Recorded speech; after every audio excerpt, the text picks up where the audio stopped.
Hey there, welcome back for another deep dive. Today we're taking on a topic that sounds kind of sci-fi, digital twins. You Yeah, sent over a ton of articles and research, so it's clear you're ready to go deeper than just the headlines. absolutely. We're going to break down what digital twins actually are, why they're making waves in so many industries, and what you should know about their potential. All right, so let's start with the basics. Mm. What exactly is a digital twin? I keep hearing terms like virtual replica or digital shadow, but what does that actually mean, in Yeah. practice? Yeah, it's a great question, and the sources you provided do a good job of explaining it. Essentially, a digital twin is a dynamic virtual model of a physical object or system. Okay, so it's like a digital doppelganger. Yeah. But what makes it dynamic? Is it just a really fancy 3D model or something? And it's more than just a static model. The dynamic part is key here. A digital twin is constantly being fed real-time data from its physical counterpart. Think about sensors collecting information on temperature, vibration, performance.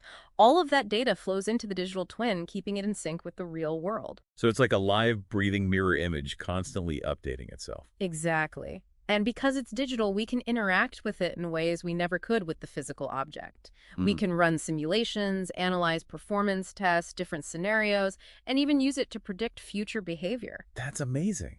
It's like having a crystal ball for your jet engine or your factory or whatever you've twined. That's a good way to think about it. Yeah. One of the sources mentions Siemens, the industrial giant, using digital twins to simulate their production processes. They can actually figure out how to optimize their factories and production lines before making any physical changes. Now that's what I call efficiency. It sounds like digital twins could be a game changer for pretty much any industry. Absolutely. And the applications are incredibly diverse.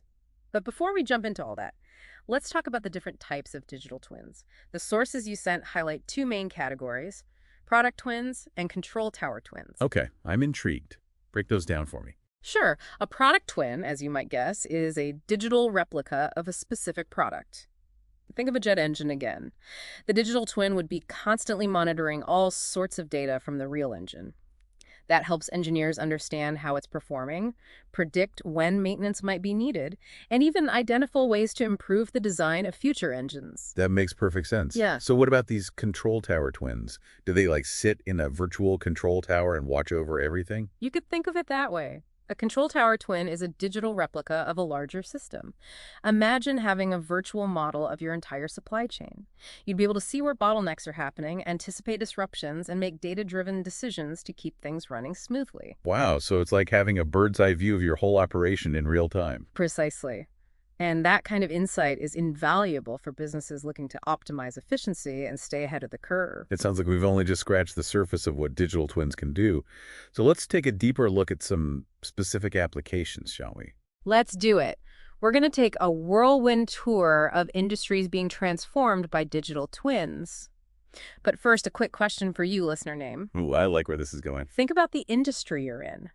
What aspects of your work could potentially benefit from having a digital twin? Keep that question in mind as we go through these examples. Great point. It's all well and good to talk about these amazing applications, but it's even more interesting to think about how this technology could impact you directly. Exactly. All right, let's dive into some examples. We already touched on manufacturing with Siemens, but it goes even further than optimizing production lines. Some companies are using digital twins for employee training. Wait, really? Instead of those cheesy training videos with the bad acting and awkward scenarios. Right. Imagine learning to operate complex machinery in a completely risk-free virtual environment.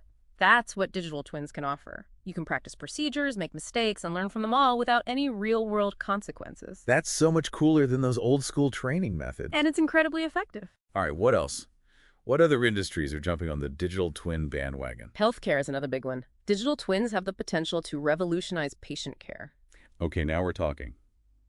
Tell me more. Imagine this. A surgeon is about to perform a complex heart surgery. They have access to a digital twin of the patient's heart, allowing them to plan the surgery down to the tiniest detail and even practice different approaches before ever making an incision. That's incredible. It's like having a practice run for real-life surgery, and I'm guessing that reduces the risk of complications. Exactly. It allows for much more personalized and precise care. And there are real-world examples of this in action. Mater Hospital in Dublin used digital twins to optimize their radiology department. By streamlining their processes and anticipating potential bottlenecks, they significantly reduced patient wait times for crucial CT and MRI scans. So it's not just futuristic theory, it's already making a tangible difference in people's lives. Right. And it's not just manufacturing and healthcare. Retail is another industry being transformed by digital twins. Think about optimizing store layouts to improve customer flow and boost sales. Makes sense. The more you know about how customers move through your store and interact with products, the better you can design the space. Exactly. And digital twins can even help retailers predict demand for certain products. The sources mention Walmart as a prime example. They're using digital twins to analyze all sorts of data, from weather patterns to social media trends, to get a better understanding of what customers will want and when. So no more overstocked shelves of holiday-themed sweaters in July. I'm all for that. What about something like logistics and supply chains? I bet digital twins could be really useful there. You're spot on. Real-time monitoring and optimization are key for supply chains. A company like Boeing, for example, can use digital twins to model their entire global supply chain. They can identify potential bottlenecks before they even arise, optimize delivery routes, and react quickly to disruptions. That's got to be a huge time and money saver. Yeah. Any other surprising industries where digital twins are making waves? Absolutely.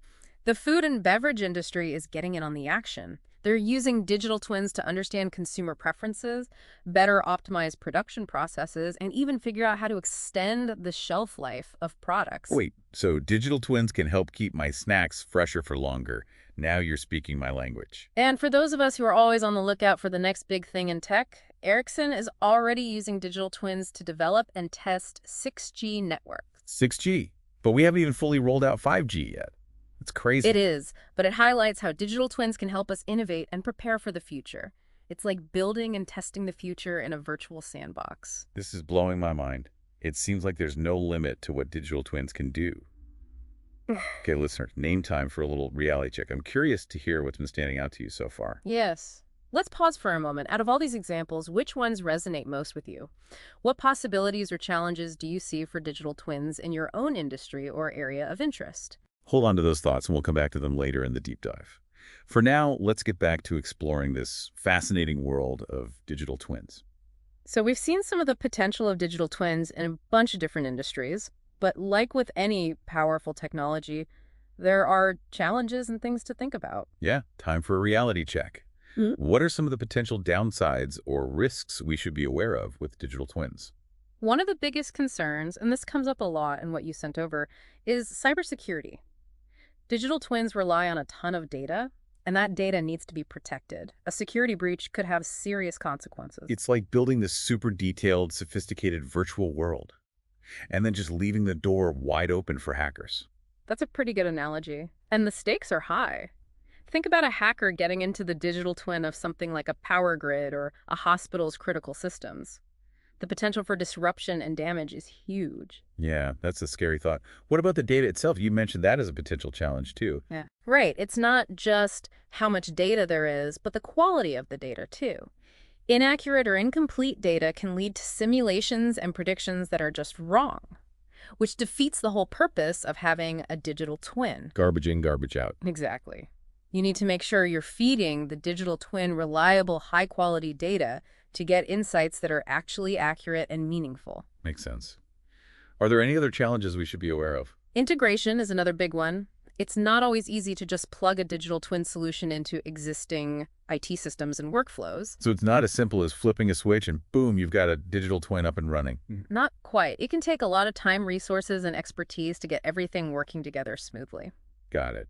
And I'm guessing as systems get more and more complex and the amount of data keeps growing, scalability becomes a problem too. Absolutely. What works for a small pilot project might not be possible for a large, complex organization. Right. Starting to get a clearer picture of why this isn't just a simple plug-and-play kind of solution. Anything else? Well, there's also the question of accuracy and reliability. You're making real decisions based on the information from the digital twin. So you need to be confident that those insights are accurate. Yeah. It's all fun and games until the virtual heart malfunctions during the simulated surgery. Exactly. There's a lot of responsibility that comes with using this technology. Okay, so we've talked about some of the potential downsides and challenges. What about the investment side of things? You've got some thoughts on that based on the sources I sent over. Right. You're definitely interested in the business side of digital twins, and for good reason. This market is exploding. Okay, so give me some numbers. What are we talking about here? According to one of the research reports you sent, the global digital twin market was worth something like $6.9 billion in 2022. And it's expected to grow at a compound annual growth rate, CAGR, of over 38% from 2023 to 2030. Wow, that's serious growth. Sounds like there's a lot of money flowing into this space. Yeah, there is. And that's attracting both big established companies and innovative startups. You've got companies like GE, Microsoft, Siemens, all making big bets on digital twins. So those are the big players. What about some smaller companies that might be flying under the radar? Oh, there are tons of those, too. Companies like ANSYS are developing software specifically for building and analyzing digital twins. And then there are venture capital firms like Bentley iTwin Ventures who are focused on investing in digital twin solutions for infrastructure. Interesting. So it's a mix of established players and up-and-coming disruptors. Sounds like a classic tech boom.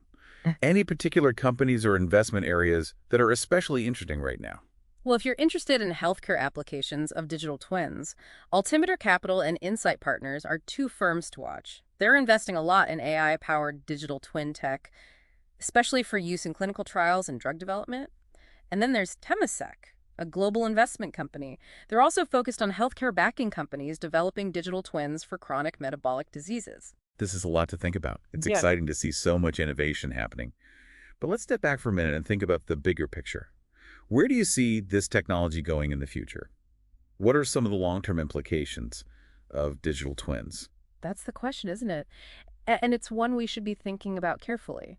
What's really fascinating is we're not just talking about some new tech, Yeah. but a fundamental change in how we interact with the world around us. Okay, I like that. Break that down for me. For centuries, we've relied on physical prototypes, trial and error, and honestly, a lot of guesswork to design, build, and improve things. Digital twins offer us a way to go beyond those limitations. We can experiment, iterate, and innovate in a virtual environment, which has huge implications for everything from product design to urban planning to healthcare. So, like a cheat code for the real world. Yeah. You can test things out and make better decisions without any real-world consequences. In a way, yeah. It allows us to kind of compress time, reduce risks, and create better solutions to complicated problems. That's always a but. Yeah. And it's an important one. While digital twins have a lot of potential, we need to be careful about the possible problems and make sure we're using this technology ethically and responsibly. Right, I'm listening. What kind of ethical considerations are we talking about? Well, one of the biggest concerns is bias. Digital twins are powered by algorithms, and those algorithms are only as good as the data they learn from. If the data is biased, the digital twin will be biased too, which could lead to unfair or discriminatory results. So it's not enough to just have the technology. We need to make sure it's used fairly. Exactly. We need to think carefully about the data we use, the algorithms we build, and the potential impact on different groups of people. Yeah, this is important stuff. It's crucial to have these conversations now before it's too late to change course. You're right. We need to be proactive, not reactive, and that's where you come in, listener name. Ooh, oh, so. By staying informed, asking questions, and being part of these conversations, you can help shape the future of this tech and make sure it's used for good. That's a powerful message. It's easy to get overwhelmed by how fast technology is changing. But it's important to remember we all have a role to play in how it's developed and used. Exactly. Right. We're not just watching this happen. We're active participants in shaping the future. Okay, so we've covered the potential, the challenges, the investment landscape, the ethical side of things.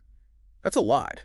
It is, but I think we've got a good foundation now for understanding the world of digital twins. Before we wrap up, though, I want to go back to something you mentioned earlier. Mm-hmm. You asked our listeners to think about how digital twins could affect their work or their interests. Right. I'm really curious to hear what thoughts or questions you have, listener name, after hearing all of this. Yeah, what are you thinking? We've talked about a lot in this deep dive. Like, what digital twins are all those crazy applications? Yeah. And the ethical stuff that comes with such a powerful technology. It's been a lot. Yeah. Yeah. But I think we did a pretty good job of explaining this complex topic. But before we go, I want to leave you with some final thoughts, listener name. There, go for it. The most important thing to remember is that digital twins are a big shift. They're not just a cool new gadget or some fad. They could totally change the way we design, build, and manage, like, everything, from products to systems to whole cities. So it's not about doing things better or faster. It's about doing things in a completely different way. Yeah, exactly. It's about going from reacting to problems to predicting and preventing them. It's about seeing challenges and opportunities before they even happen. That's pretty powerful. And it's obvious from the stuff you sent us that you're already thinking hard about all this. You definitely like to stay ahead of the curve, and that's great, because the future belongs to those who are willing to try new things and adapt to change. Couldn't agree more. So listener name as you keep exploring this whole digital twin thing. Keep asking questions, keep learning, and keep pushing the boundaries. And remember, technology is just a tool. It's up to us to decide how we use it and what kind of future we want to build. Couldn't have said it better myself. So thanks for taking this deep dive with us. We hope you enjoyed exploring digital twins. And we'll see you next time for another deep dive into something awesome.